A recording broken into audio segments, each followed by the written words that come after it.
Bonjour à tous, bienvenue dans la vidéo. Ça parle de plus en plus dans la presse d'un éventuel contrat entre la France, et pour être précis Dassault Aviation, et l'Ukraine au sujet de notre fleuron que j'adore, forcément, je suis légèrement biaisé, j'en ai fait, le Rafale. Alors ça serait pas du Rafale Marine, ça serait du Rafale Air probablement, à moins que l'Ukraine...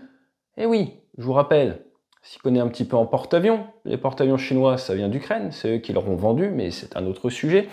Eh bien, nous allons parler aujourd'hui de en quoi le Rafale pourrait être un bon aéronef pour l'Ukraine. Et là, vous allez me dire que j'ai dit que le Gripen était mieux. Et oui, pourquoi? Parce qu'en fait, l'objectif de cette vidéo est de vous amener à comprendre la spécificité du Rafale et en quoi le Rafale est un vecteur de projection de puissance.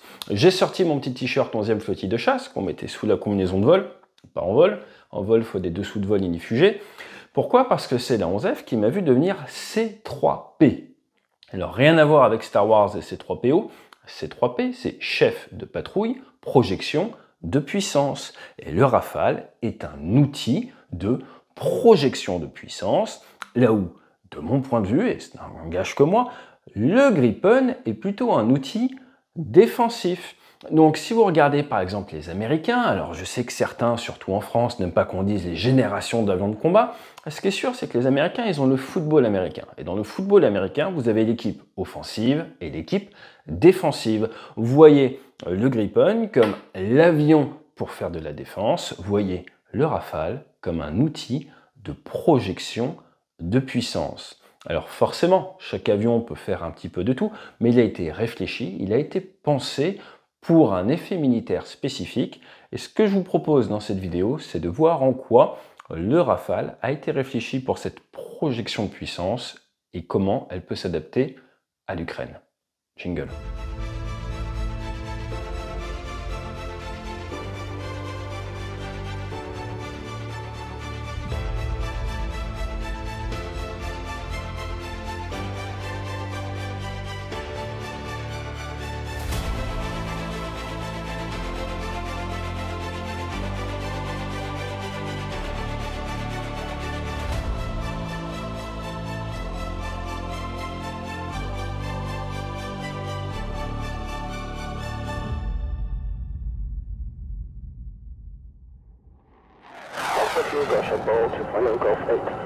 Roger ball.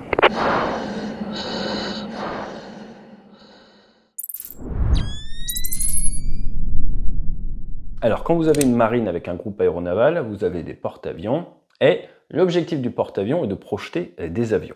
Dans les années 80, la France a fait le choix de développer le Rafale. Rafale qui quittait un petit peu le monde des petits chasseurs comme le Mirage 2000, comme le F-16, comme le Mirage F1, comme le Mirage 3, pour aller non pas vers du gros chasseur qui ferait plutôt du 20 tonnes à vide, comme le F-15, comme le F-22, comme du Sukhoi par exemple 35, mais pour aller dans un format entre les deux, le chasseur moyen omnirôle.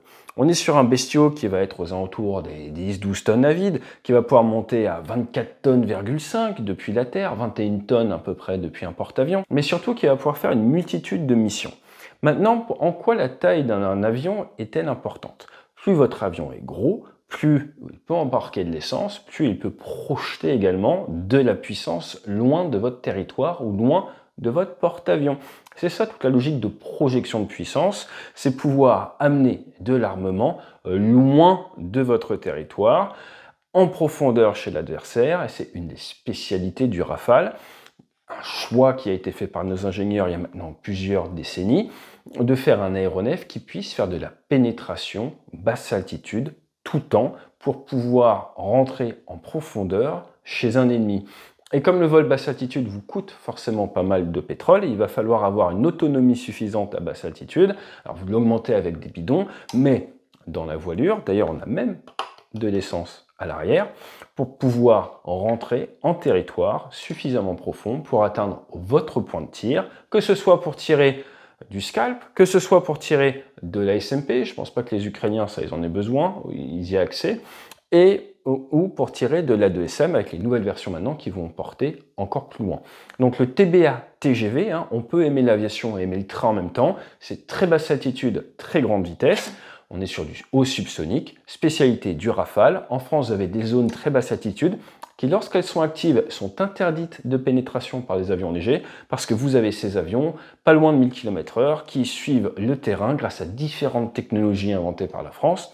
Vous avez le radar qui permet de suivre. Mais le problème, c'est que là, vous émettez, c'est pas très discret. Donc, on peut avoir des systèmes qu'on appelle le fichier, avec la Terre qui est connue, et le système qui sait, même sans GPS, même sans Galileo, où il se trouve et qui suit ce fichier. Bref, vous avez plusieurs systèmes pour faire de la basse altitude, même s'il fait une météo bretonne. À partir de là, le gros avantage du Rafale, c'est cette capacité à faire ça, et tout en faisant de la basse altitude, si besoin, si une menace arrive, vous allez pouvoir popper, dégager, monter. Pourquoi monter? Eh bien, pour prendre de l'allonge cinétique, transformer votre énergie cinétique en énergie potentielle de pesanteur. Avec la post-combustion, c'est encore mieux, comme ça vous ne dégradez pas votre vitesse.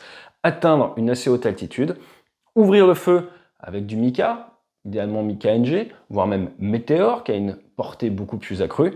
Faire un tir qui peut être un tir de barrage si l'adversaire est intelligent, qui voit partir ou qui se doute que vous lui tirez dessus, il fait demi-tour et il ne s'approche pas. Ou alors faire un tir de destruction et après, hop, redescendre à très basse altitude, éventuellement en manœuvrant.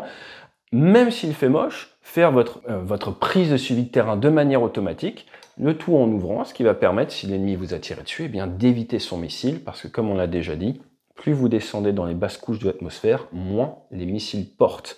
Et c'est des ratios assez énormes. Donc là, ce qu'on peut faire avec le Rafale, c'est ce qu'on appelle de la self-escort. Donc vous vous escortez vous-même, vous pénétrez en territoire ennemi et vous ouvrez votre propre chemin. Donc là, on est vraiment sur cette notion offensive. Maintenant, à côté de ça, vous avez un bimoteur, le coût d'exploitation est plus élevé, la préparation de la machine va prendre plus de temps qu'un Gripen qui a été réfléchi pour pouvoir être mis en œuvre depuis une piste en 10 minutes par 6 mécaniciens. Là, c'est pas la même. Mais ce qu'il faut bien comprendre, voilà, c'est que nous sommes dans une philosophie différente. Donc après, attention, un Gripen peut faire de la projection de puissance, un Rafale peut faire de la défense, mais il n'a pas été réfléchi, optimisé pour ça. Et quand on voit l'équation qu'ont les Ukrainiens, et on avait fait une vidéo il y a déjà des années, même écrit un livre au-delà de l'Ukraine sur le sujet, on pensait qu'il fallait plusieurs centaines d'avions pour ramener une dissuasion conventionnelle après la guerre aux Ukrainiens. Donc c'est logique cette volonté de remonter en puissance avec apparemment du F-16, disponible en grande quantité, pas très cher à mettre en œuvre, mais un petit peu fragile, du fait de son entrée d'air, du Gripen, un excellent armement pour faire de l'embuscade, de la guérilla aéronautique. Vous les disséminez un petit peu comme l'AV-8, le Harrier à son temps, proche de la ligne de front. Vous décollez, vous tirez, vous redisparaissez. Vous mettez un coup, une attrition chez l'adversaire qui vient de gêner et l'empêcher de pénétrer. Et par contre, si vous voulez faire peur et avoir cette capacité à venir taper en profondeur ou faire peser la menace de taper en profondeur chez l'adversaire, dans ce cas-là, c'est mieux d'avoir un avion conçu, réfléchi pour la projection de puissance. Et c'est ce que nous permet le Rafale, notamment grâce à ce TBA TGV qui va vous permettre de vous faufiler entre les systèmes solaires à une vitesse telle qu'on va avoir du mal à vous intercepter avec du système solaire très courte portée. Et vous allez pouvoir comme ça rentrer tout en utilisant votre système de guerre électronique pour contourner des sites solaires. La Russie étant un grand pays, il y a forcément des endroits où vous pouvez passer. Et c'est ça la philosophie du Rafale. Donc en final, ce que vous pouvez retirer de cette vidéo, c'est qu'un Gripen, c'est plutôt un bouclier, pensé, réfléchi pour la guérilla aéronautique. Je décolle, je vois un strike ennemi qui arrive, je décolle, je tire tout mon armement, je me repose sur une piste, pouf, je disparais dans la forêt. J'ai forcé le strike ennemi à faire demi-tour avec quelques pertes, là où le Rafale, on va être sur une logique de préparation un peu plus longue pour aller amener le feu en profondeur chez l'ennemi, philosophie différente. Autre point extrêmement important, c'est celui de diversifier votre flotte. Comme vous le savez, j'étais formé sur 737 MAX. Imaginez une compagnie qui n'avait que du 737 MAX quand il y a eu l'arrêt international de notre flotte. Elle aurait fait faillite, elle n'aurait pas pu projeter ses avions, continuer à exercer.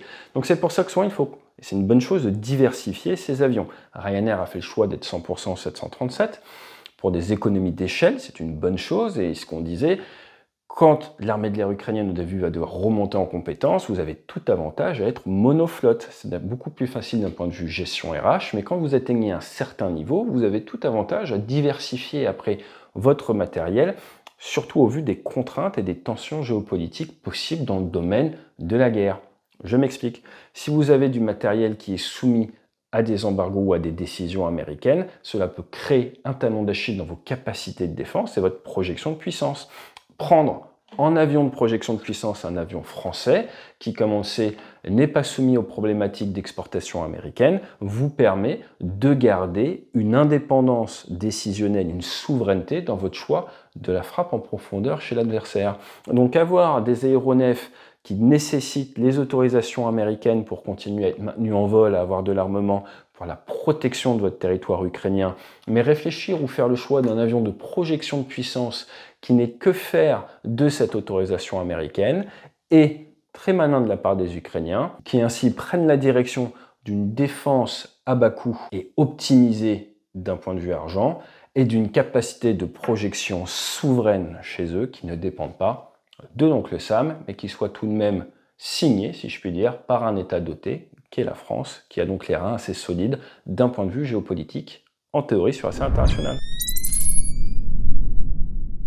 J'espère que cette courte vidéo vous aura permis d'un petit peu mieux comprendre cette logique de projection de puissance, les spécificités qui vont avec, cette logique également de défense pour laquelle le Gripen excelle, et encore une fois, le Rafale peut faire de la défense, le Gripen peut faire de l'offensive, mais un coureur de 100 mètres peut également aller courir un marathon, et un marathonien peut courir un 100 mètres. Je pense que vous commencez à comprendre l'idée.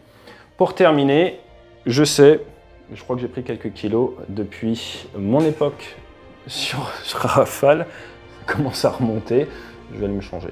Allez, fly safe.